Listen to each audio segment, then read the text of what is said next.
Vamos allá. Pues buenas tardes. Vamos a afrontar este otro tema antes de meternos ya en lo que sería el recorrido propiamente dicho con los relatos del Antiguo Testamento, ¿no? Pero me parecía muy importante, como estáis viendo, estas clases un poco introductorias, pues sobre lo que es la cultura donde va a nacer, donde se va a desarrollar el Antiguo Testamento, ¿no? Y no solo el Antiguo Testamento, sino el Nuevo. De hecho, hay muchas de las cosas que vamos a ver son muy importantes a la hora de entender el Nuevo Testamento, ¿no? Esto que llamamos aquí lugares de culto judío y arte, simbolismo y espacio, es quizá donde desde el punto de vista más artístico vamos a encontrar alguna expresión, ¿no? Que es precisamente lo que era el templo y son las sinagogas, ¿no? Si os acordáis, hemos visto algunos libros litúrgicos cuando hemos hablado la pasada clase, y yo aquí tengo mucho material, pero bueno, por la hora llegaremos hasta donde lleguemos, ¿no? Porque es verdad que hay tanto que solo con esto podríamos estar casi 2 años hablando solo de esto. Entonces voy a intentar, pues, no obstante, si Dios quiere, este año iremos a alguna sinagoga y veremos también pues todo esto que vamos a decir hoy, ¿no? Es un mundo apasionante. ¿Por qué? Porque vais a entender incluso muchas de las cosas que nosotros tenemos en los sacramentos que viene del mundo judío. ¿Por qué la religión o el catolicismo, luego hemos cogido el agua, tiene su sentido en algunos ritos judíos? ¿Por qué el vino? ¿Por qué el aceite? O sea, son cosas que no nacen, que Jesucristo realmente se inventa, no. Él como judío las ha redimensionado y ha cogido todos esos elementos de la cultura que ya un judío aún hoy va a vivir, ¿no? David, que en esto pues conoce también mucho por tradición, pues cualquier judío, incluso uno si hoy va a cualquier, vamos a intentar a ver si llegamos, si no pues al final intentaremos del curso, pues las fiestas judías, ¿no? De las que el Evangelio pues nos habla mucho. Hay muchos textos del Evangelio que están en el contexto de fiestas judías, ¿no? Donde hay un ritual donde hoy día se siguió, ¿no? Y bueno, pues esto es lo que nosotros vamos a intentar adentrarnos hoy, que es un mundo para mí apasionante y tremendamente rico, ¿no? Hay pura espiritualidad. Hoy en el judaísmo, en el Antiguo Testamento, en lo que es la cultura bíblica contemporánea, vamos a ver algún ejemplo de cómo en el arte contemporáneo se ha redimensionado, incluso hasta la vela que se pone, ahora lo veremos, otro de los signos artísticos, delante de donde se guarda la Torá, pues hoy día hay auténticas joyas que solo la vela es toda una cosa llena de espiritualidad, ¿no? Y esto el mundo judío, que tiene que ver con el mandato de cómo estaba establecido en el ritual del Antiguo Testamento, pues hoy encontramos cosas realmente muy interesantes, ¿no? El arte judío, como decimos, aunque si bien es verdad, veíamos la semana hace 15 días, que no es verdad que no representen figuras humanas, y hemos visto incluso en aquella sinagoga de Doros Europos, pues cómo había mosaicos que hay figuras humanas en los libros. Es verdad que el arte del Antiguo Testamento es un arte simbólico, conceptual, como hoy terminaremos diciendo que lo bonito del arte del Antiguo Testamento no es la imagen, sino lo que se narra, y a través de la narración lo que se expresa, ¿no? Algo muy contemporáneo. Si nosotros cogemos el arte contemporáneo, y por eso a mí también el arte contemporáneo me apasiona, es porque quizá uno solo ve una mancha de color o unas formas geométricas, pero detrás de eso hay un fuerte simbolismo, ¿no? En cualquiera de las vertientes contemporáneas. Esto lo ha hecho siempre el arte judío a través de la geometría, de la naturaleza y de los símbolos, ¿no? Que van a estar enraizados en lo que el Antiguo Testamento va a coger como revelación, ¿no? Entonces, el concepto de lo sagrado, hay un libro muy bonito que sigue siendo un clásico que hemos estudiado todos en la fenomenología de la religión, que es de Mircea Eliade, que se llama de lo sagrado de lo profano a lo sagrado, y es un clásico, y él dice: lo sagrado se manifiesta en un espacio distinto del mundo profano, ¿no? Y es así. Es decir, luego el templo católico o cristiano va a ser esa recreación de lo que entendemos que es la realidad del cielo, ¿no? Entonces, un templo no es un espacio profano, ¿no? Sino que es un microcosmos que donde entramos se nota la Shekinah, que llama el judío, ¿no? La presencia de Dios, ¿no? Por eso es un lugar sagrado, ¿no? No así al principio del cristianismo, ¿no? Luego veremos que la sinagoga nunca fue un lugar de culto, no. Fue simplemente un lugar de reunión, pero iremos viendo poquito a poco lo que tenemos, ¿no? Entonces, ¿cómo podemos hablar de este concepto de lo sagrado en el sentido del Antiguo Testamento? Primero, que el espacio sagrado es una forma de entender el mundo, ¿no? Si yo os diera una clase sobre nuestro templo, por muy moderno que parezca, es un microcosmos, es una manera de entender la vida. El arquitecto, cuando proyectó nuestra iglesia, fue una manera de entender el mundo, ¿no? Desde la visión de Dios. Si nos damos cuenta, por poner un ejemplo en esta afirmación que quiero hacer hoy, que el espacio sagrado es una forma de entender el mundo, si uno cuenta con un lenguaje moderno, pues tenemos 7 aberturas. ¿Qué son las 7 aberturas, las 7 luces que están en nuestro presbiterio, por ejemplo? Es los dones del Espíritu Santo y son los sacramentos. Si nos damos cuenta, ¿qué hacen esos que proyectan? Pues ¿a qué venimos a misa? ¿O a qué venimos a un bautismo? ¿O a qué venimos a rezar? A pasar de la esfera de lo profano, que es el mundo.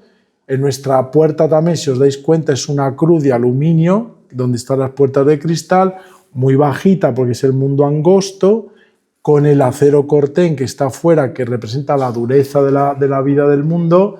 Tú pasas por esa cruz que es la puerta y esa puerta angosta que es lo bajo coro. ¿Y dónde acaba nuestro itinerario en la iglesia nuestra? En un espacio totalmente abierto, de luz, blanco, donde encuentras la libertad y encuentras la luz que viene de Dios, que son esos dedos o esos lucernarios que viene de arriba, ¿no? Esto es el espacio como, digamos, expresión de entender un mundo desde Dios, ¿no? Como un espacio de libertad, un espacio de comunión, de fraternidad, donde nos alimentamos ¿de quién? De Dios, ¿no?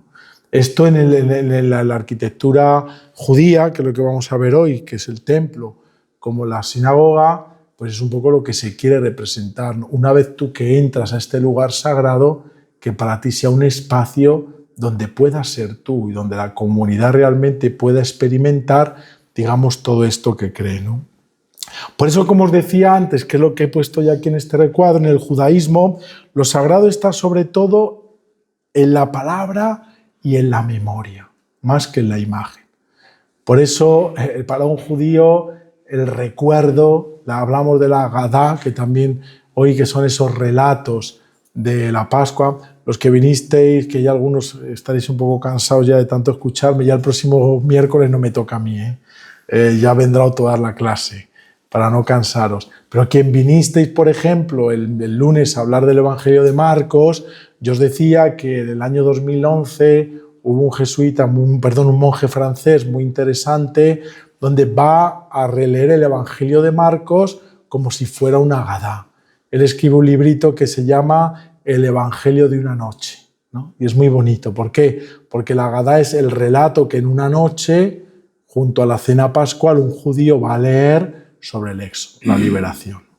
Incluso algunos han visto el Evangelio de Marcos, por eso este monje francés lo va a llamar el Evangelio de una noche. De bueno, pues esto que hacían los judíos leyendo el Agadá, digamos el sentido de la Pascua junto con los ritos, es lo que hace Marcos cuando la Iglesia comienza a celebrar la última cena y no celebra ya la Pascua judía, ¿no? Por eso hay una interrelación, digamos, en esto que es la memoria y la palabra, ¿no?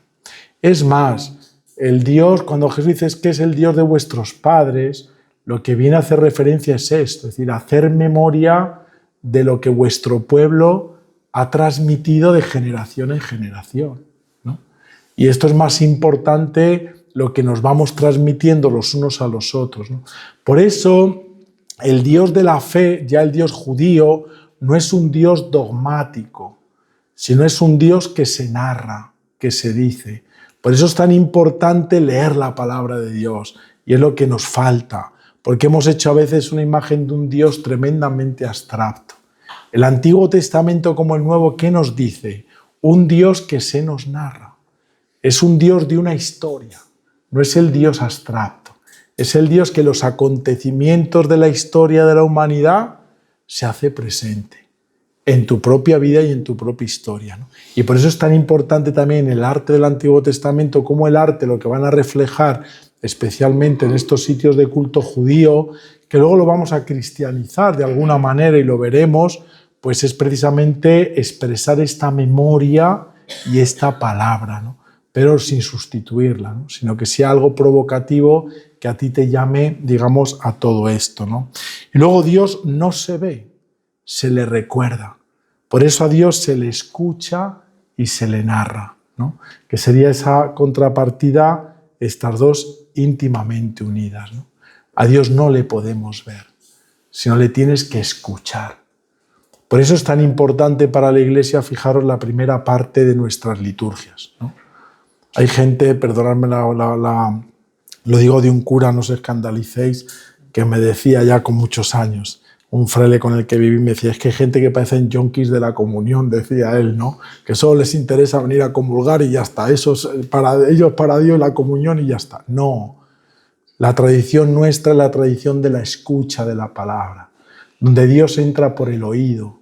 Hay algunos cuadros incluso muy bonitos, sobre todo del gótico y luego el barroco, donde la anunciación y la encarnación de María, el niño Jesús, está entrando por el oído de la Virgen, ¿no? Esto es muy importante, ¿no? La palabra, la primera parte donde la Iglesia la hacía en la sinagoga al principio, ¿no? O sea, ellos diferenciaban al principio los apóstoles, evidentemente la misa no era como la nuestra, ¿no? Ellos iban a la sinagoga, escuchaban la palabra, discutían sobre la palabra, hoy lo veremos, la sinagoga es un lugar donde se discute sobre la palabra.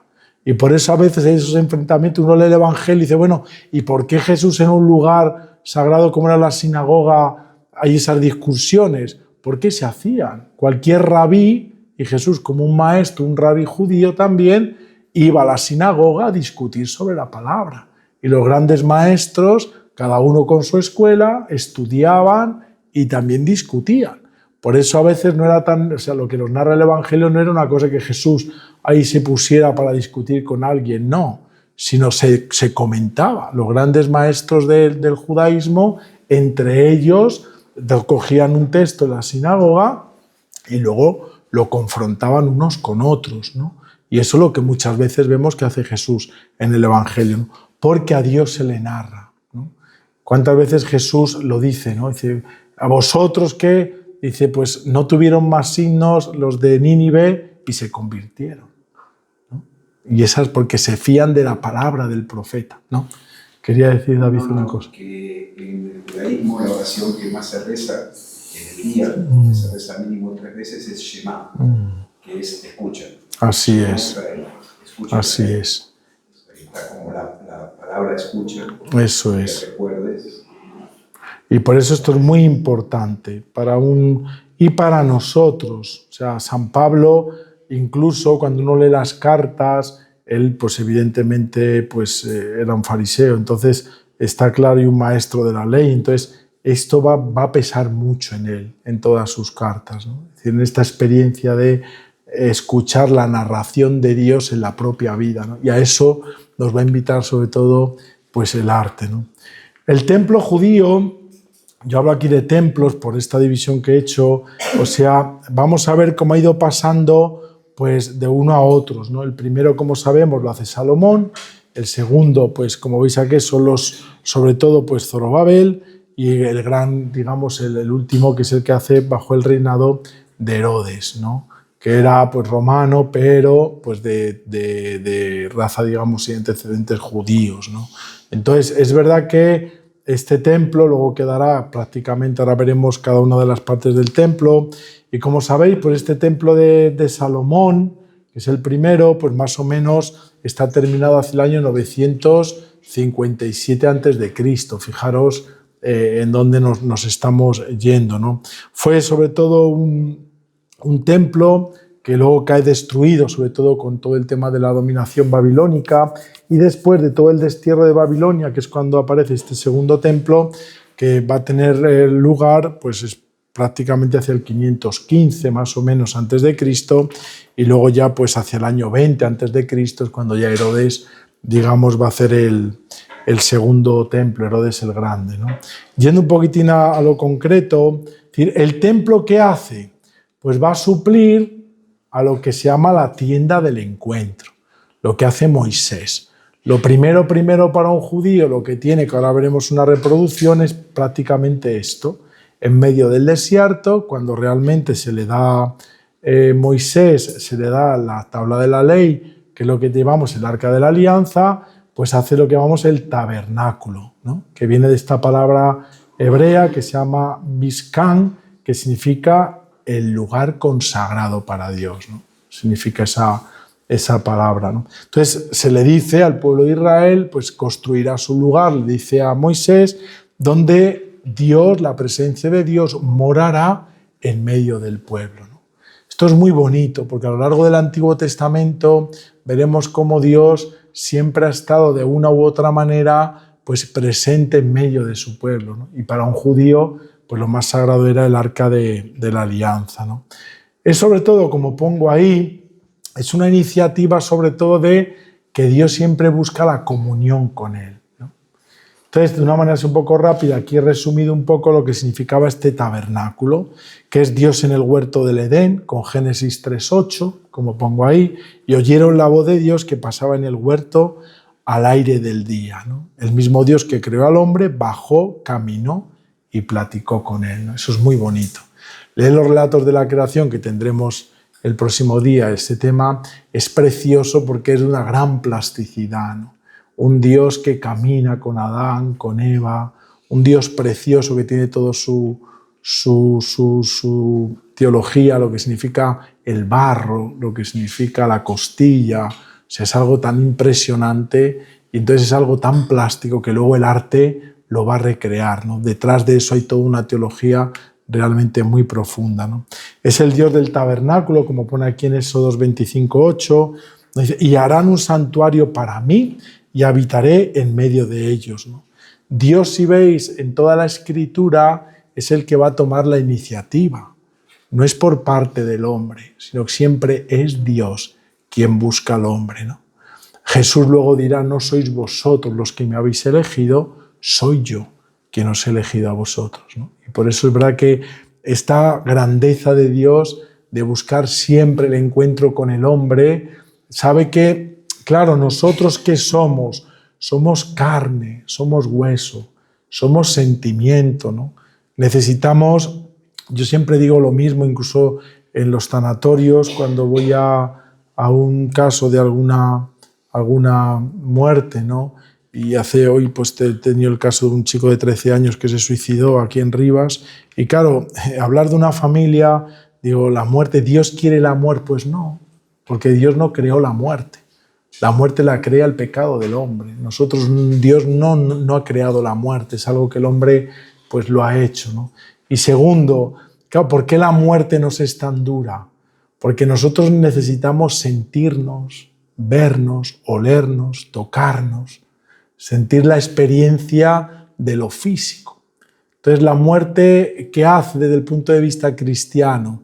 Pues que nos quita esa presencia física, pero que para nosotros es tan importante, ¿no? Y claro que sabemos que está en esto que celebramos, ¿no? Esto es el motivo de por qué Dios quiere instalarse de manera visible, pues en medio con el arca de la alianza, luego con su Hijo Jesucristo, luego con la expresión que nos dejó, como son los sacramentos, como es su cuerpo y su sangre, como son cualquier cosa que vemos sensible, ¿no? Porque el ser humano lo necesita, porque nosotros no solo somos ideas, somos corporeidad y necesitamos sentir la presencia de Dios, ¿no? Es más, si somos sinceros, empezando por mí, a veces la mayor dificultad es que no sentimos a Dios y a veces no lo tenemos como quisiéramos tenerlo, ¿no? pero Dios no es alguien físico, ¿no? Y esa es la grandeza de Dios, que en nosotros, ¿por qué necesitamos lo físico? ¿Por qué tendemos mucho a la posesión, a poseer las cosas? Y nos deja muy inestables cuando no somos capaces de controlarlo, ¿no? Y eso en lo físico lo podemos hacer, ¿no? Pero Dios no es así. Por eso la grandeza del ser humano es cuando somos capaces de vivir desde esto. Desde que incluso aún no teniendo lo físico, pues uno vive esa desapropiación que luego Jesús va a decir en el Evangelio, ¿no? Y esto es esencial en la teología del Antiguo Testamento, como iremos viendo luego. Esto que, claro, hoy es también muy inicial, todo esto que os digo, luego lo veremos en muchos artistas, cómo estas ideas las van a plasmar luego en una pintura, en una escultura, incluso alguno en una canción, en una melodía, en una música, en una poesía, en todo lo que son las expresiones del arte, ¿no? Luego Dios en el templo de Salomón determinó pues Salomón edificar casa en nombre de Dios y casa para su reino, en 2 de Crónicas, ¿no? Dios luego, 2 Corintios como Colosenses, nos habla de ese nuevo templo, de esa presencia de Dios, que ya no es un arca. Claro, el arca desapareció, ya en el segundo templo ya no está. Cuando uno dice, bueno, ¿por qué en el arco de Tito veis que estaba la menorá, ya lo dijimos, y no está el arca? Porque el arca ya desde el destierro de Babilonia nunca se encontró. Después que el primer templo prácticamente lo dejaron en ruinas, pues el arca de la alianza desapareció, ya nunca se encontró. Y ya en el segundo templo nunca estuvo tampoco, ¿no? Y menos en el de Jerusalén, ¿no?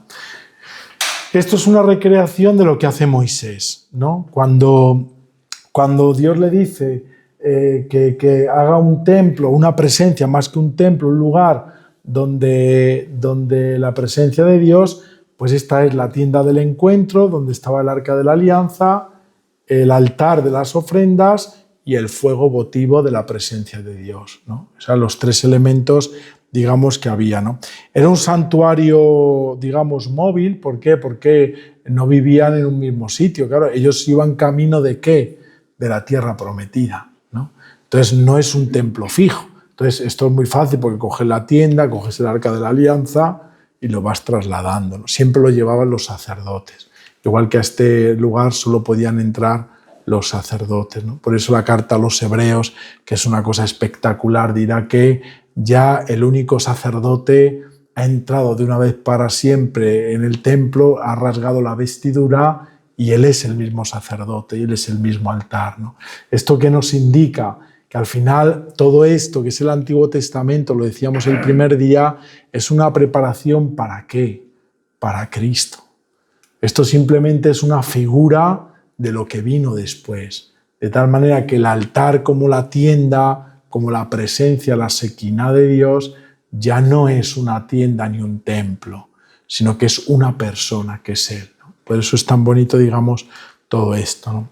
Aquí está un poquitín las partes que hemos visto, que aún hoy lo vemos en cualquier... Bueno, todavía no tenemos el templo, pero bueno, aún hoy hay la sinagoga, un poco es una mezcla de esto. Pues está el Sancta Sanctorum, donde estaba el arca de la alianza, está la mesa de las ofrendas, donde se ponía el pan y demás, y pues la famosa menorá, donde estaba el fuego, ¿no? Y así donde estaba, digamos, la tienda del encuentro, ¿no? Y de hecho, cada vez que llegaban a un campamento los judíos, lo primero, y además lo dice así el libro de las Crónicas, segundo, en el centro del campamento tenía que estar precisamente esta tienda del encuentro, ¿no?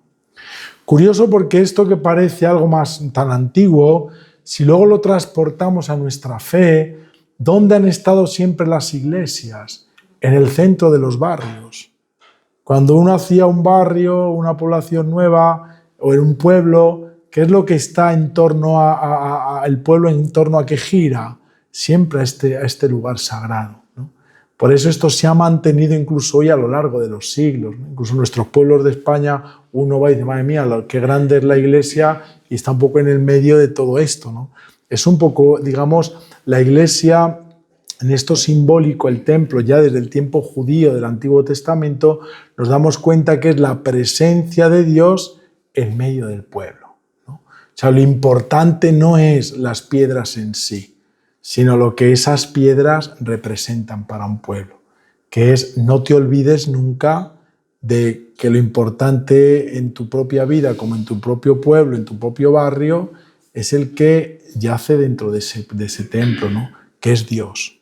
Entonces es siempre una llamada a no perder de vista, incluso arquitectónicamente, esta simbología que el arte, a través de la arquitectura, pues aún hoy, pues nos sigue siendo muy referencial, ¿no? Incluso la iglesia, cuando hacemos, aquí en Rivas es más complicado, porque esto es, en fin, pero intentamos que en medio del pueblo, de las viviendas de la gente, pues la parroquia no deje de ser pues otra casa en medio de las casas, ¿no? Es decir, al final es la presencia y la morada de Dios en medio de la gente, ¿no? Y es lo bonito de una parroquia, ¿no? A veces cuando hablamos de la iglesia, para mí lo más, en fin, dentro de lo que hay, dentro de nuestro, que todo es importante, ¿no? Pero la parroquia es una cosa esencial porque es la presencia más cercana y más viva de Dios con su gente, con su pueblo, porque vive en medio de las fatigas, de las alegrías, de todo. Desde que nace un niño y lo celebramos con el bautismo, y toma al Señor la comunión y ahí está, es decir, y los muertos y qué sé yo, los enfermos, o sea, es la vida realmente que es lo que representa el templo, ¿no? También para nosotros en este momento, ¿no? Aquí hay un cuadro muy interesante que a mí me gusta mucho, que es justo tras la muerte de Saúl. Sabemos que todas las diferencias que hay entre esa división que hay pues entre las dos, digamos, tribus, que es Israel por un lado y Judá, pues al final, pues tras el asesinato, como sabéis, del hijo de David, que es Saúl, pues va a ser David un poco el que va a ceder al poder, ¿no? Entonces, el rey David va a ser un poco, que es lo que representa, digamos, esta pintura, que es muy interesante, lo que va a representar, pues un poco digamos que el rey David no todo fue bueno, como sabemos por la historia sagrada, ¿no? Pero sin embargo el rey David va a ser el que Salomón lo va a concluir, pues de alguna manera es el que va a ofrecer, digamos, este primer atisbo del templo del Señor, ¿no? Que luego pues Salomón va a llevarlo, digamos, a la plenitud y a la construcción casi total de él, ¿no? Entonces, este panorama político va a ser sobre todo el rey David con la monarquía, quien va a dar mucha unidad a lo que va a ser, digamos, todo el pueblo de Israel, ¿no? Con el inicio de la monarquía y David, pues va a ser sobre todo, y después Salomón, que la va a configurar mucho, pues este pueblo, ¿no? Este es un libro muy bonito, un óleo muy bonito, que es de esta pintura del neoclasicismo, de finales casi del siglo XIX, donde está pues Saúl y David, que es muy bonito, ¿no? de Josephson se llama este autor, está en Estocolmo, un cuadro muy bonito. Entonces ahí vemos toda esa poética también, ¿no? De lo que va a significar pues David y Saúl, también con su arpa, con su música, ¿no? Y lo que va a ser sobre todo aquí con todos la que tiene en la mano y está él señalando, ¿no? Pues precisamente esa nueva historia que va a marcar un antes y un después para el Israel, ¿no? Aquí tenemos otro cuadro muy bonito porque estamos en arte y por eso vamos intercalando aquí algún cuadro, que también es una cosa súper bonita, que tiene que ver mucho con lo que estamos hablando ahora. Y este es muy famoso porque es un cuadro de Caravaggio, ¿no? Que es el sacrificio de Isaac, ¿no? Entonces, todo el altar del templo de Israel, que veremos, pues va a hacer un poco, digamos, referencia pues a este hecho de Isaac, ¿no? Cuando traslada sobre todo David, pues todo el reinado, lo que hace David es precisamente va a trasladar el templo desde el Hebrón, que es lo que aquí va a representar, hasta Jerusalén, ¿no? Entonces, este cuadro es muy interesante porque hay toda un paralelismo entre el sacrificio de Isaac y el nuevo templo donde el rey David va a llevar el templo a Jerusalén, desde el monte del Hebrón, va a llevarlo a la ciudad de Jerusalén, donde pues se va a ubicar y donde hasta el día de hoy, aunque está ahora una mezquita, como sabéis, pero bueno, al menos hay un muro de lo que era parte del templo, se conserva, ya el rey David lo va a llevar ahí, ¿no?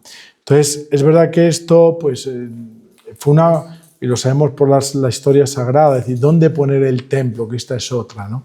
¿Dónde edificarlo? ¿no? Entonces, estas dos tribus, que es la tribu de Israel con la tribu de Judá, pues al final el rey David, para poner un poco de, porque uno decía que si en Samaria y hay todo el día de los samaritanos, que si en otro sitio, entonces para, digamos, mediar un poco el rey David y que fuera una opción que a todos satisfaciera, pues lo decide llevar a Jerusalén. Y por eso el rey David va a trasladar del monte Hebrón, que era donde estaba en un inicio el templo, a Jerusalén, donde lo tenemos ahora, ¿no? Es verdad que esto pues, satisfizo en un primer momento a ambos reinos, porque en definitiva, llevado hacia Jerusalén, pues no estaría el templo lo que llamamos un territorio de los hebreos. El hebreo viene del monte Hebrón. Precisamente, entonces, había, sobre todo el que era de Judá y demás, pues lo veían como un símbolo un poco más afín a ellos, ¿no? Vamos a ir un poco más rápido. Esto es lo que es la traslación del arca, cuando ya va a entrar precisamente en este momento que os digo yo, que se cambia el arca de la alianza, se va a llevar ya al templo de Jerusalén, cuando el rey David y luego Salomón pues lo hacen en esta explanada del templo de Jerusalén. Pues este es el traslado del arca, que es muy visual esta pintura. Este es un cuadro que está en el Museo Pushkin de Moscú, es muy interesante, es barroco, claro, como se ve de inicios del siglo XVII, y entonces, bueno, pues es de un pintor italiano, Gargiulo se llama, y es muy interesante pues porque nos da una idea un poco de lo que supuso. Fijaros, aquí se les reconoce, como sabéis, siempre que encontremos un personaje, que es otra de las cosas interesantes de este curso, ver la simbología de la iconografía, siempre que veamos un arpa, pues ¿quién es? El rey David. Entonces sabemos que es el rey David que va acompañando en esta decisión que toma entre estas dos tribus de salir del monte Hebrón y llegar hasta el monte de Jerusalén, donde va a poner el arca en esa nueva tienda, ese nuevo templo que luego Salomón va a decirlo más, ¿no? Este es otro cuadro muy interesante. Vemos cómo a la muerte de David se produce, sobre todo lo sabemos por la historia sagrada. No sé qué ha pasado aquí, que no va. Bueno, esta historia sagrada, sabemos la confrontación que hay entre, bueno, pues la tradición más conservadora, que eran los judaítas, y luego una tradición, una tendencia a los jebuistas, que eran un poco más progresistas, diríamos, en un lenguaje un poco moderno. Entonces, entre esas dos facciones, pues se va a dar sobre todo uy, ¿qué ha pasado aquí? Una guerra también entre ellos tremenda, y al final, pues bueno, va a ser Salomón, que es el hijo de David, el que va a salir un poco victorioso de esta contienda entre los dos, y bueno, pues va a ser el que va a restaurar el templo de Jerusalén, ¿no? Que es muy interesante esta pintura, que también es una pintura del 19 de un grabado, donde se nos narra precisamente, fijaros, la creación del templo, ¿no? Y es muy interesante porque está muy cristianizado, ¿no? Porque es la construcción del templo de Salomón. Aquí están los canteros con las piedras y demás, los escalones, y bueno, pues casi parece una fachada de una iglesia, digamos, gótica, ¿no? Entonces es muy interesante este grabado porque lo que representa un poco es la construcción del templo de Salomón, ¿no? Este es el reino de Salomón, por poner una fecha, pues bueno, pues es desde el año 970, como está ahí, hasta el 931 a.C.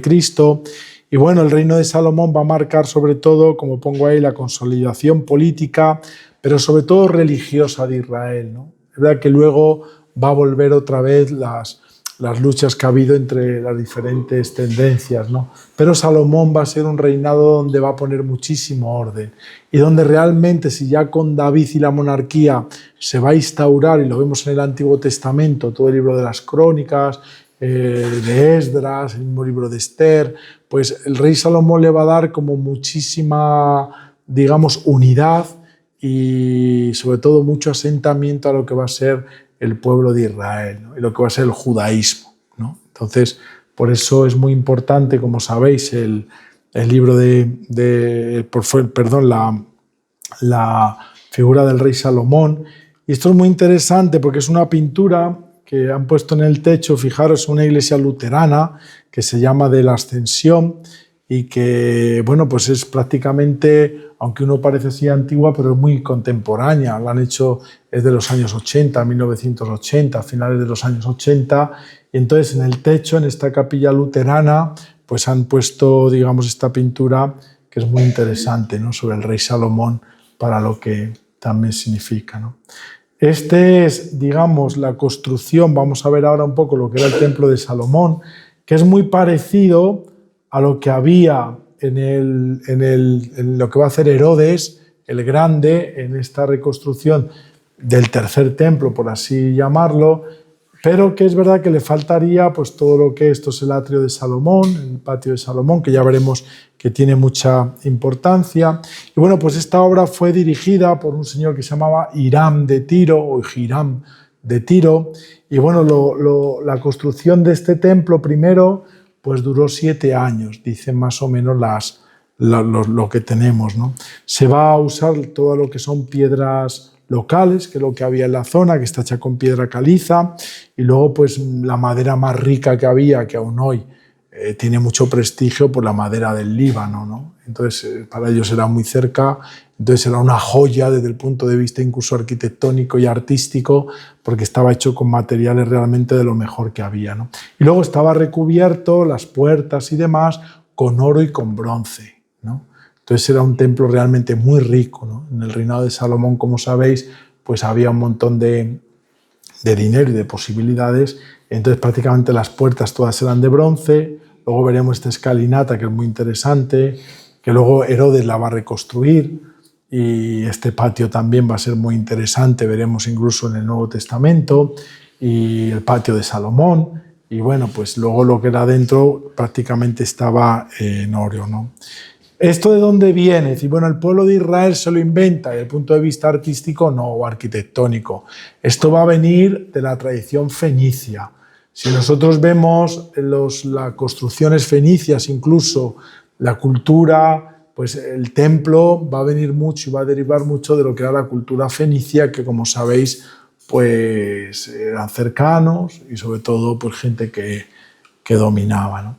La construcción del templo, bueno, ahí lo hemos visto, bajo, bueno, pues todo esto que hemos ido viendo, que bueno, no nos vamos a...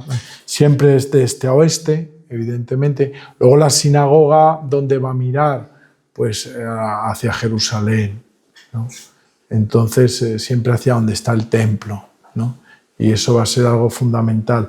Nosotros igual, luego sabéis que para la Iglesia Católica pues siempre se ha intentado que el altar mire hacia el oriente, no hacia Jerusalén también, ¿no? Esto ya estaba en la arquitectura y en el Antiguo Testamento, ¿no? Por eso hay una continuidad, ¿no?, entre los dos testamentos, ¿no? Es un poco la descripción arquitectónica de lo que era el templo de Jerusalén. Como veis, hay una estructura desde el punto de vista de la arquitectura y del arte tripartita, donde realmente estaba el Ulam, que sería esto de aquí en términos, digamos, hebreos, que es un vestíbulo, el Hakal, que era el lugar santo, donde estaba el fuego, ¿no? Y luego el Debir, o Debir, que era el Sancta Sanctorum, donde estaba realmente, digamos, Luego se helenizó mucho, ¿no? Porque toda esta cosa que vemos aquí, si uno ve, por ejemplo, a estudiar arte griego o romano, todos los templos de las divinidades paganas, en la parte de atrás había una cosa que era donde guardaban las ofrendas de los dioses, ¿no? Entonces esto luego en la arquitectura también judía, pues va a haber una serie de altas, de eso es, ¿no? Normalmente las medidas eran como 30 metros de largo, 10 de ancho y 15 de alto. Eran, digamos, las medidas que tenía el templo de Salomón, ¿no? Estas son las famosas columnas que ya pues conocéis, que se llaman así salomónicas, porque son las que se usan en el templo de Salomón y que luego pues se ha querido recrear incluso en el barroco sobre todo, ¿no? Y hemos utilizado ya y las llamamos así desde el punto de vista artístico. Fijaros, esta es la que mide una persona, están hechas a escalas. Si imaginaros lo que serían las columnas de Salomón, ¿no? Es una cosa ciertamente espectacular, ¿no? Esto es un poquitín la estructura que había del templo. Aquí están las mesas de las ofrendas, aquí estaba el agua con la que uno se purificaba, y aquí, si veis, es solo él podía entrar al Sancta Sanctorum, que era el sumo sacerdote, y aquí tenía el agua, el aceite y el pan, que es lo que usaba él para ofrecer, y el incienso que ofrecía al arca de las alianzas, que es lo que estaba cubierto, era todo en oro, absolutamente todo, desde la menorá hasta los ángeles estos alados, o sea, todo era de oro, ¿no? Y era muy interesante porque había aquí toda una historia geométrica que, desde el punto de vista artístico, pues lo que hacía era representar un poco todo esto de la ofrenda hacia Dios y de la presencia de Dios en su pueblo, ¿no? Este es otro grabado muy interesante, y aquí era pues desde esto que llamamos el Jekal, que era lo anterior, pues el sacerdote, y el culto era pues ofrecer incienso al arca de la alianza y encender el fuego, ¿no? Aquí está la menorá que vimos el otro día con las 7 velas, que era la presencia de Dios, ¿no? Este templo de Salomón, pues como sabemos, fue destruido en el año 586 a.C., ¿no? Y bueno, pues sabéis que la historia sagrada nos dice que entra Nabucodonosor II, y entonces pues va a arrasar con todo, según nos narra la historia sagrada. Y es justo esta pintura, que es muy interesante, que es de un francés, que es Nicolas Poussin, que tiene muchas obras también muy interesantes que veremos a lo largo del curso del Antiguo Testamento. Este está en el Museo de Jerusalén. Lo que pasa es que con las peregrinaciones casi nunca se va al Museo de Jerusalén, ¿no? Porque se va, digamos, a lo propio de la fe, ¿no? He tenido la ocasión de ir en 2 ocasiones y es una joya, porque mucho de lo que vamos a ver hoy está en este museo, ¿no? Entonces este Poussin pues hace, digamos, como fue entrando Nabucodonosor II y va a destruir este primer templo que hace Salomón, ¿no? Aquí, pues, como veis, es otra pintura muy bonita, que está un poco así, pues no tenía mucha definición porque no encontré otra. Esta es de un grabado, y es cuando llegan al templo con Nabucodonosor II los caldeos, que entran y están destruyendo todas estas, de que era todo de bronce, para llevárselo, ¿no? Que era lo más cotizado. Entonces me parece muy interesante en este curso, que también es de arte, cómo los artistas nos podemos hacer una idea de lo que supuso, fijaros, entrar en ese templo de Salomón, y cómo rompieron todo, se llevaron todo a cincelazo y martillazo limpio, y realmente no dejaron, nunca mejor dicho, piedra sobre piedra. Entonces es muy bonito, es de Tissot, que también hablaremos mucho de él porque es uno de los artistas que más ha representado el templo, ¿no? A día de hoy he puesto esto, es lo que cuando vamos a Jerusalén encontramos, y es aquí donde empezó el templo de Salomón, donde luego Zorobabel va a hacer el segundo templo, y donde Herodes el Grande va a hacer el tercer templo, y donde cuando llega Tito en el año 70, pues veis que no queda nada más que el muro de las lamentaciones, y es lo único que nos queda del templo original, ¿no? Entonces a día de hoy no queda ningún resto del primer templo. Es una pena. Y claro, dice uno, bueno, ¿y por qué no podemos excavar? Pues no se puede excavar porque, fijaros, está aquí la famosa mezquita de la Roca, donde, bueno, pues ahora hablaremos un poquitín de ella, y claro, ahí no se permite ni por ensoñación que nadie haga ni el más mínimo cata de arqueológica. Entonces, del templo este de Salomón no hay absolutamente nada, ¿no? Lo único que encontramos es del Herodes el Grande, que es el muro de las lamentaciones, que es lo único que podemos ver, ¿no? De resto, como estaría debajo de todo esto, pues ciertamente no encontramos nada, ¿no? Sobre todo por la sacralidad que tiene el lugar, ¿no? Sabéis que esto ahora se llama el Monte Moira, que es donde está, digamos, junto con el Monte Hebrón, el monte de Getsemaní, pues el monte se llama el Monte Moira, ¿no? Donde realmente está, digamos, afincado pues todo esto, ¿no? Este es el segundo templo, la reconstrucción que se lleva a cabo desde el 516, que prácticamente es lo que hay cuando viene Herodes el Grande. Lo único que hace Herodes el Grande es pues ampliar un poco este templo, sobre todo la explanada y, digamos, dotarle de numerosas puertas, ¿no? Esta es muy bonita, que también está, no sé si habéis ido alguna vez a ver que es una joya, a ver la maqueta de la Jerusalén que está allí y hay grupos que se van y otros que no, pero bueno, merece la pena ir al museo de la maqueta porque está casi a tamaño así, uno lo ve y es la Jerusalén del tiempo de Jesús, ¿no? Entonces, pues bueno, hay un poco las diferentes que ha habido a lo largo de la historia. Entonces está sacada de esa maqueta una reconstrucción de lo que es este templo, ¿no? Está hecho pues bajo digamos, el reinado o digamos bajo el auspicio de Zorobabel, como decíamos, así se llama este templo de Zorobabel, y luego pues el reino, digamos, Herodes va a culminarlo, ¿no? Aquí se restablece el culto, cuando después de Babilonia muchos salmos y demás van a hablar del deseo de todo esto. Entonces, bueno, pues aquí vemos la misma estructura que ahora hablaremos un poco de esto, ¿no?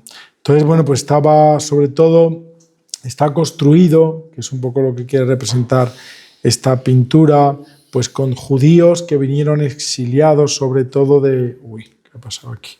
Que vinieron exiliados del Levante, y entonces, bueno, pues bajo el gobernador Zorobabel, todos estos judíos que vinieron del destierro, de la zona del Levante, pues van a encargarse de reconstruir nada menos que esta obra, que es impresionante, ¿no? Y como vemos, es una obra tremendamente original que recuerda un poquitín a lo que era el templo de Salomón, pero mucho más rico y mucho más elaborado, ¿no? Esta es, digamos, otra de las vistas de cómo sería el templo de Zorobabel.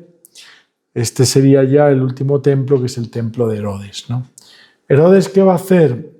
Va a hacer todo esto, va a ampliar todo esto y va a hacer sobre todo esta gran puerta, ¿no? O sea, si os acordáis del templo que hemos visto antes de Zorobabel, estaba la escalinata con esta explanada más o menos hasta aquí, y luego pues esta parte de aquí. Y luego aquí había, digamos, este claustro, el famoso patio claustro de Salomón. Lo que va a hacer Herodes va a hacer ampliar toda esta zona. Aquí no lo vemos, una gran explanada, más luego este segundo patio con todas las puertas que van a recomponer el templo de Herodes, ¿no? Y realmente va a ser una obra magnífica, ¿no? Los judíos en un principio le van a querer mucho, luego no tanto, porque digamos que para un judío, como sabéis, pues blasfemó contra el templo, metiendo estandartes por congratularse con los romanos, pues metiendo estandartes del César, ¿no? Entonces, pero eso nunca se lo perdonarán y bueno, van a entrar un poco en cólera, que él pues luego se arrepentirá, ¿no? Entonces él, bueno, pues va a hacerlo hacia el año 20 y este es el templo que conoció Jesús. Este es el templo donde él pues vino, celebró, digamos, a veces la Pascua, donde tuvo lugar la presentación, ahora hablaremos de eso, la presentación de la purificación de María, la presentación del niño, en fin, todas esas cosas que leemos en el Evangelio. Prácticamente pues tendría todo lugar aquí, luego lo veremos más de cerca en esta escalinata, ¿no? Bueno, pues el tamaño del templo, como veis, este es el de Herodes, pues evidentemente era muchísimo más rico y muchísimo más grande. Todas estas puertas, todas estas escalinatas, esto es de tiempo de Herodes. Lo que nosotros tenemos ahora, lo que nos queda es este murito, que es el muro de las lamentaciones, y de esto pues ciertamente imaginamos que parte esté enterrado debajo de la mezquita famosa esta de la roca o de la cúpula de la roca, ¿no? Pero ciertamente no podemos acceder a este complejo, ¿no? A mediados del siglo I vemos cómo este es el atrio de las mujeres que llamábamos, o el portón de Nicanor, que sería este, que como estamos en arte, pues una de las joyas que tenía el templo de Jerusalén, ¿no? Se llama de Nicanor porque a mediados del siglo I un judío que era muy rico, que procedía de Alejandría de Egipto, pues hizo esta puerta con el bronce de Corinto. Trajo bronce de Corinto y él construyó, porque era un hombre muy rico, pues en Alejandría, como sabéis, en Egipto había una comunidad muy grande de judíos, ¿no? Y luego de cristianos. Entonces, él que viene de allá, por lo que se representa después de esta creación del templo reconstruido o ampliado, mejor dicho, terminado, la reconstrucción de Zorobabel por Herodes el Grande, pues va a hacer estas puertas que trae precisamente de todo este material que llamamos del bronce de Corintio, ¿no? Entonces, bueno, pues los otros 6 portones que encontramos en el templo, que están aquí, eran todos de oro. O sea, imaginaros la riqueza cuando vienen los romanos y ven el templo de Jerusalén, pues claro, no dejaron nada, porque se llevaron, eran todos materiales pues súper ricos, ¿no? Y muy valiosos. Entonces, todo eso ciertamente se lo llevaron, sea el oro como las otras puertas de bronce, ¿no? Esto es muy interesante porque es el atrio que llamamos de las mujeres, y entonces había, digamos, 15 peldaños, ¿no? Que es el que estaba, digamos, y era semicírculo y que conducían, pues digamos, por esta puerta de Nicanor a, digamos, justo la antesala que solo podían pasar los hombres, a este otro patio, ¿no? Entonces, en este es muy interesante estas escaleras porque es donde tiene lugar prácticamente todos los hechos que el Evangelio nos data, de la presentación de Jesús, la purificación de María, todo eso, pues tiene lugar aquí. El sacerdote salía y aquí es donde, de hecho en los cuadros veremos algunos, los autores siempre ponen al sumo sacerdote arriba o al sacerdote y a María y José que están aquí con el niño, ¿no? Entonces, y aquí como una estructura que es muy parecida a esta, ¿no? Pues aquí es donde se hacía toda la presentación, incluso la mayoría de edad, tantas cosas se hacían en este patio. ¿Por qué? Porque las mujeres ya no podían acceder más adentro. Entonces, por eso se hacía siempre, y es tan famoso, digamos, este patio, ¿no? Este es el portón para verlo un poco la recreación de cómo era, ¿no? Que era muy interesante. Luego este es en el extremo oeste, que daba acceso a este portón de los hombres. Pues aquí veis, digamos, las dimensiones, es una recreación que está hecha toda con inteligencia artificial, los 15 escalones, para darnos cuenta a tamaño real de cómo eran estas puertas, porque a veces ahora como lo hemos visto, digamos, en escala, parecía aquello pequeño, ¿no? Pero imaginaros lo que era llegar al templo de Jerusalén. O sea, imaginaros todo esto de bronce, estas de oro, dentro de oro, aquí de oro. Será una cosa ciertamente deslumbrante, ¿no? Por eso Jesús luego en el Evangelio dirá, de todas estas piedras preciosas del templo no quedará piedra sobre piedra, ¿no? Por eso es muy interesante. Bueno, aquí seguimos viendo, vamos a ir un poco deprisa para no... Aquí se abrían las puertas, se iba al patio de los hombres y al Sancta Sanctorum, ¿no? Para darnos cuenta un poquitín de cómo era, como si fuéramos entrando poquito a poco hasta adentrarnos al patio de los hombres. Todo esto era oro. Esto que veis aquí, todo era oro, absolutamente todo. Imaginaros en un día de sol lo que era la presencia de uno que pasaba por esa puerta, esas puertas, y encontrarse todo esto cuando reflejaba el oro en esa placita, ¿no? Será una cosa espectacular, ¿no?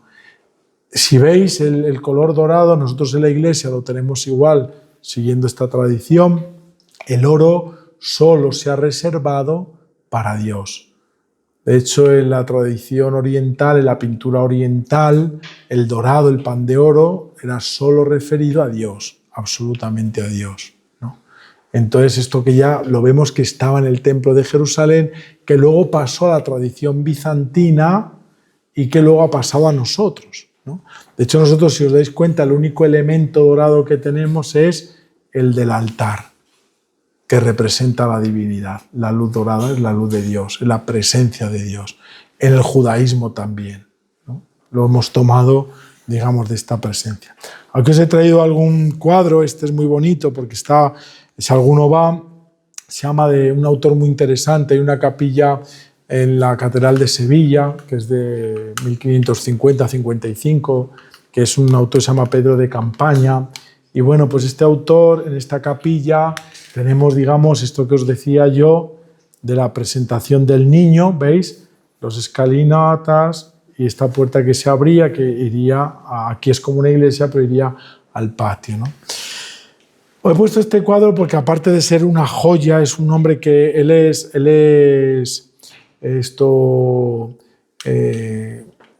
holandés, es un pintor holandés, va a ir a Sevilla, va a pintar mucho en Sevilla, le van a encargar esta capilla muy interesante de Sevilla.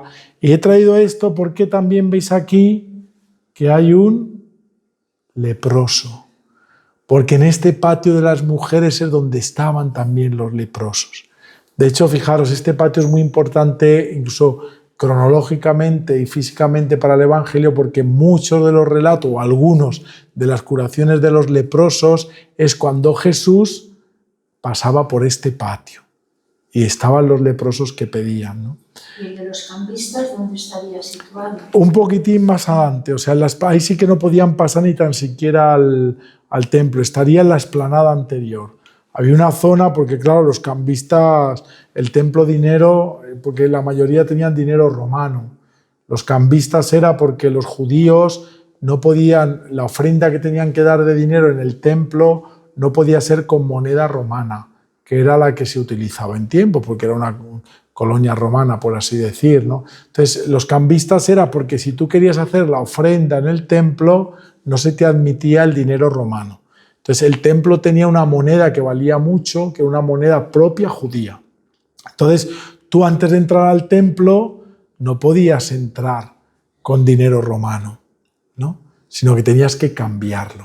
Y de ahí los cambistas. Claro, eran gente tremenda porque los cambistas eran un poco, es decir, el valor te daba mucho menos. Como hoy, si uno va a cambiar de dólares a euros o lo que sea, pues siempre hay una comisión que se queda el que te cambia, ¿no? O sea, el valor no es real, ¿no? Y estos eran los cambistas. Entonces ellos no podían pasar, digamos, al templo, ¿no? Aquí está, claro, cuando leemos, por ejemplo, el tema de la moneda del César de Jesús, es un tema muy interesante. En eso que has dicho tú de los cambistas. Porque qué curioso que nadie podía pasar dinero romano porque quedabas impuro, no podías tocar nada en el templo, ¿no? Pero es curioso que el episodio de Jesús con los fariseos está dentro del templo. ¿Y qué moneda le saca el fariseo? Es una moneda romana. Entonces, dar a Dios lo que es y al César lo que es del César es mucha ironía cuando leemos de verdad el Evangelio en su contexto, porque claro, les deja en ridículo no solo por lo que dice, sino porque vosotros que prohibís que la moneda romana y estáis robando a los pobres judíos que vienen aquí, que tienen que cambiar sus monedas, sin embargo vosotros pasáis vuestras monedas romanas en el templo, ¿no? Es una cosa también muy interesante del Evangelio que leemos, ¿no? Pero estaban mucho antes, ¿no? ¿Dónde estaban los sacrificios? Adentro. Eso justo, si vamos hacia atrás, eso es. Pero aquí también, o sea, el que pasaba al Sancta Sanctorum, que era solo el sacerdote, era para ofrecer el incienso. Pero en esta parte de aquí, veis que hay como un altar muy grandote, que era precisamente, simulaba el que hemos visto antes de Isaac y Jacob, es donde se hacían los sacrificios. En este patio de aquí es donde realmente se hacían los sacrificios. Aquí, justo en este altar y en estos fuegos. Ahí está. Eso. Entonces, bueno, sí, ahí se ven que están, digamos, todo lo de piedra y ahí es donde se sacrificaban los corderos y todo. Cuando era muy multitudinaria, pues que por ejemplo el día de la Pascua, anterior a la Pascua, se habilitaban, digamos, como incluso los laterales de los pórticos para que diera tiempo a... Pues claro, en un solo altar era imposible. Entonces era donde se sacrificaba, ¿no? Justo antes del Sancta Sanctorum. En el Sancta Sanctorum solo podía pasar incienso y la luz de la menorá. Entonces, pero aquí es donde se sacrificaba el sacerdote. De hecho, había como una escalera, el año pasado, no sé, o el anterior, si os acordáis, que traje otra visión del altar, había como una especie aquí había otra puerta por donde traían los animales los pasaban por aquí, el sumo sacerdote se ponía por aquí, o el sacerdote que estaba, hacía el sacrificio y bajaban otra vez por aquí los hombres. Las mujeres no podían entrar, claro, ese era un tema de hombres, ¿no? Bueno, aquí un poco... Y es muy bonito porque, fijaros, En este atrio que vemos aquí, si os dais cuenta, encontramos 3 mujeres, ¿no? Que es la fe, la esperanza y la caridad. Es muy interesante en este cuadro de Campeña, porque fijaros, en este de aquí veis el niño que le está dando estas manzanitas o este alimento, mejor dicho, a este leproso. Representa la caridad, que es, ¿ves?, nutriendo. Esta es una imagen de la antigüedad clásica. También en la antigüedad clásica la caridad, los griegos la representaban una mujer dando de mamar al niño, ¿no? Entonces, bueno, pues aquí está, es la caridad, y por eso lo he representado aquí, que es muy interesante, ¿no? Una cosa que es espectacular. Viene mucho este pintor, va a beber mucho, como lo vemos de aquí, de la pintura de Miguel Ángel. Va a ir a Roma antes de ir a Sevilla, va a ver toda la pintura de Miguel Ángel, y fijaros todo este escorzo con todas, digamos, estos volúmenes. Todo esto es puramente de Miguel Ángel, ¿no? Por eso es una cosa muy interesante, ¿no? Este es muy bonito porque es un cuadro de Tiziano que podemos ver en el Museo de la Academia, que es otra de las joyas que encontramos. Y bueno, pues veis, aquí está, la presentación de la Virgen María, cuando la presentan también siendo niña en el templo, pues en los 15 escaloncitos que os decía yo que estaba en el templo, ¿no?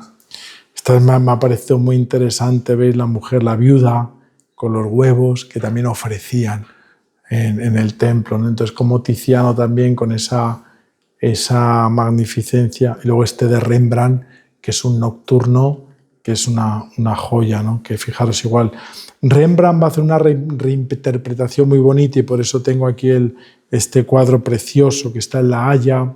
Y es un cuadro muy bonito porque fijaros lo que hace Rembrandt, que es un templo totalmente roto, con la puerta, esto que sería la puerta de Nicanor, con el patio que da de las mujeres a los hombres. Si os dais cuenta, Rembrandt lo que hace en un nocturno precioso, como él hace muchos, está rompiendo esta puerta, este templo, ¿no? ¿Qué nos está diciendo con la presentación? Que ahora este templo que ha sido roto, el templo, el acceso, la luz del templo ya es Cristo Jesús, ¿no? Entonces es muy bonito este cuadro de Rembrandt, porque incluso vemos aquí, incluso si uno viene de la postura que está, en este caso, aquí está, digamos, el sacerdote, José, aquí admirados de este niño, el sacerdote que lo está levantando. Fijaros lo que hace aquí con el niño, es la entrada a este templo nuevo que es Cristo, ¿no? Que ya no es el templo de Jerusalén ni la puerta, ¿no? Sino que es el mismo, ¿no? Esto es muy interesante porque es, digamos, vemos lo que era el templo, y aquí he traído esta visión, esta reconstrucción de esta maqueta que os digo que está en Jerusalén, porque aquí vemos la famosa Torre Antonia, ¿no? Esta Torre Antonia es para entender. Es muy interesante porque aquí es donde vivía el gobernador cuando iba. El gobernador no vivía nunca en Jerusalén.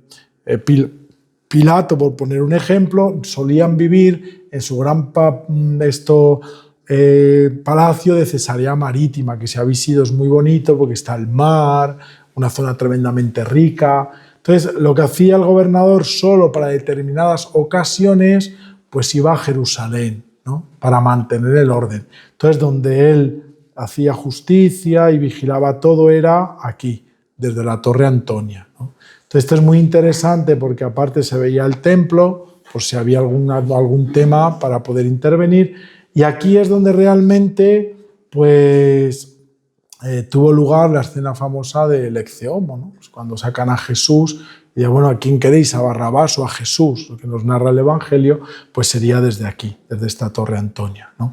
La gente estaría por aquí, nunca aquí porque esto es sagrado. La gente está aquí, estaría lo que os he visto en la puerta de Nicanor, aquí estaría el atrio de las mujeres, aquí el atrio de los hombres y aquí el Sancta Sanctorum. Aquí estaría, digamos, el pórtico de Salomón, que es todo este patio de aquí, que también Jesús tiene algunas disputas con ellos en este pórtico, ¿no? Pero desde esta torre es donde Jesús ya pues, va a salir condenado a muerte, y por la vía dolorosa, hacia acá, iría hacia el Gólgota, donde lo crucificaron, ¿no? Esta es otra vista, nos vamos aquí al famoso pórtico de Salomón. Esta es una recreación de lo que sería el pórtico de Salomón. Fijaros lo que sería entre las columnas. Claro, el pórtico estaría para acá, ¿no? Entonces era todo de madera, con todo esto era todo dorado, aquí había como una especie de altarcito, por llamarlo de alguna manera, pero vamos, simplemente era unas pinturas también en oro y la gente paseaba, sobre todo cuando había lluvia, pues paseaban aquí. Y esto es un ejemplo de lo que era la diferencia de los tres templos. El primero de Salomón, el segundo de Zorobabel, que era más pequeñito, y ya el que hace Herodes, que va a hacer esto, más toda esta parte que va a hacer el mismo Salomón, ¿no? Ahí para ver un poquitín la diferencia de uno y otro. Y este simplemente es, actualmente, cómo sería, para hacernos una composición de lugar, dónde estaría el templo con respecto a lo que es la cúpula que vemos ahora de la roca. Entonces, aquí estaría lo que sería el Sancta Sanctorum, siempre, si nos damos cuenta, en el centro de esta roca, que bueno, por donde dicen que ellos, los musulmanes, pues el profeta salió hacia el cielo, ¿no? Que por eso está ahí la cueva donde está, ¿no? Aquí hay con esto terminaré, pues tenía mucho más, pero bueno, intentaremos verlo otro día.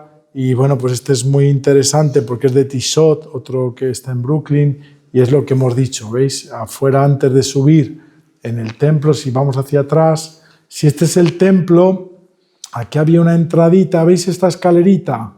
Aquí estarían los cambistas, en esta zona de aquí, antes de entrar. Aquí estarían los cambistas. Entonces Tishot lo ha desarrollado muy bien, la escalerita, y aquí Jesús echando a los cambistas de él, comprando bien las palomas o lo que sea para dejarlo, ¿no? Como veis, bueno, aquí tenía muchísimas más, todo lo que queda del templo, que es lo del templo el resto del muro, que es lo que queda hoy día de él, y aquí pues la famosa mezquita, la cúpula de la que fue un califa, como sabéis, que es Al-Malik, que va a hacer, digamos, esta especie de cúpula, es el año 687 después de Cristo, y bueno, pues esta gran cúpula donde conmemora, digamos, que el profeta Mahoma para ellos, como sabéis, subió a los cielos acompañado, dicen ellos, si uno lee el Corán, del ángel Gabriel, ¿no? Entonces, bueno, si veis, el tema musulmán pues es un poco una mezcla de judaísmo con cristianismo, más un poco algo de las religiones orientales. Es ahí una mezcla de unas cosas con otras, ¿no? El lugar donde Abraham iba a sacrificar a Isaac se retiene también ahí.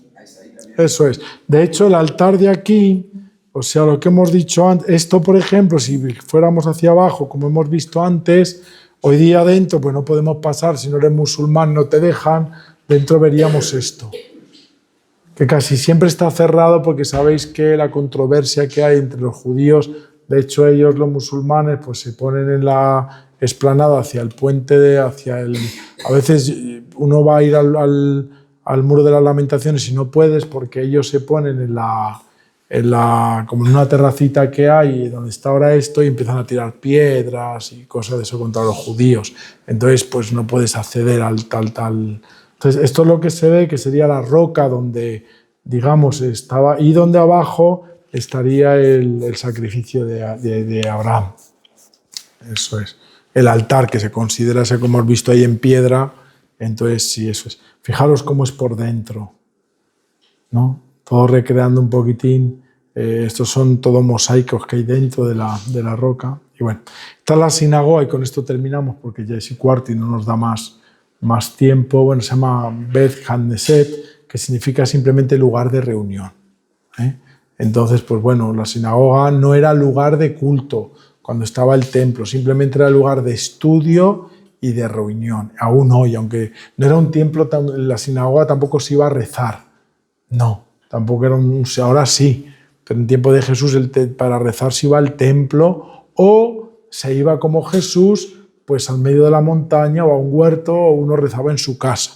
O sea, no había un lugar específico donde ir a hacer oración. Entonces la sinagoga sobre todo era como escuela donde se enseñaba la escritura y se enseñaba el hebreo o el arameo, y donde se discutía a los rabí sobre la escritura. Eso era lo que era el valor de la sinagoga. Y bueno, pues cuando fue, digamos, se va a convertir en este espacio de oración, que hasta ese momento no lo era, nunca fue. hasta después de la construcción del templo, de la destrucción, perdón, siempre fue de estudio y de comunidad, de reunión. No era un lugar sagrado, ¿no? Entonces, bueno, pues aquí es una muy bonita porque esta es, digamos, la estructura que hay en Cafarnaún, que es otra sinagoga preciosa. Solo si habéis ido a Cafarnaún, solo tenemos siempre Sheba.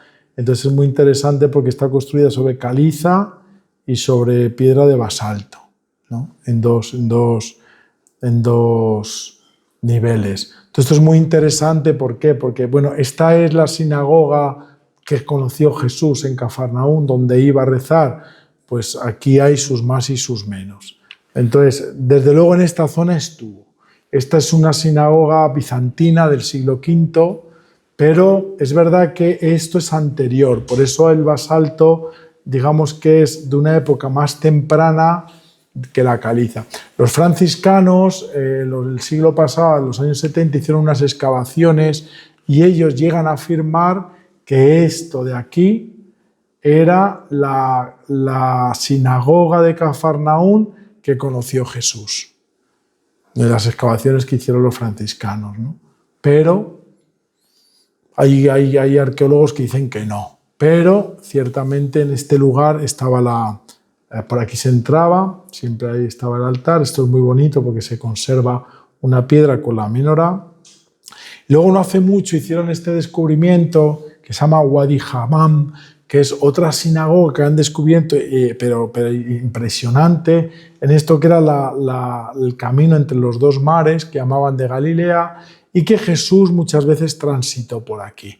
Este es el arqueólogo que lo descubrió, y resulta que sobre esto él hizo unas excavaciones y se encontró todo esto que era la antigua sinagoga, ¿no? Fijaros, con un mosaico en esta antigua sinagoga, que sin duda ninguna yo creo que pues, fue una de las que Jesús estuvo y de la que conoció.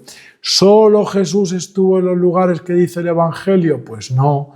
El Evangelio nos dice que Jesús recorría la Galilea o la Decápolis, predicando en las sinagogas y yendo y curando a los enfermos de un lugar a otro, ¿no? Entonces hoy día los arqueólogos bíblicos dicen que realmente esta fue una de las que está. Estos son los elementos de la sinagoga. Pues está el Aron HaKodesh, que es el arca donde los rollos de la Torá, la Bimá, que es donde se pone para la lectura, luego el Ner Tamid, que es la lámpara que os decía yo, que es para la presencia divina, y luego pues toda la geometría, ¿no? Entonces, bueno, aquí os traía muchas modernas para que veáis cómo es esta es la que tenemos en Madrid, es la sinagoga que hay en Madrid. Entonces, bueno, pues aquí está guardada la Torá, en fin, todo esto es donde se guarda, veis, es un armarito, donde se guarda siempre con los 10 mandamientos y hay custodiada. Bueno, estas de Ucrania, por ejemplo, la anterior. Y esto lo que yo os decía que se llama el Ner Tamid. El Ner Tamid es muy interesante porque es la vela, o per sí, la lucecita que está colgada, pues como la presencia de Dios antes donde está guardada los rollos de la Torá, ¿no?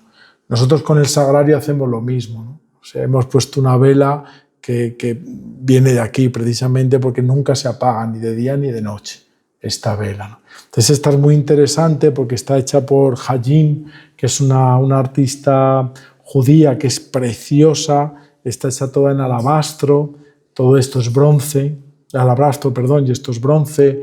Entonces es pura espiritualidad porque va a combinar, digamos, esa especie de espiritualidad, y esto pues son textos de la Sagrada Escritura que va recordándonos, ¿no? Y esta me parece impresionante. Estas son modernas, de otro artista judío contemporáneo, ¿veis? Esta es otra lámpara que es pura espiritualidad, ¿no?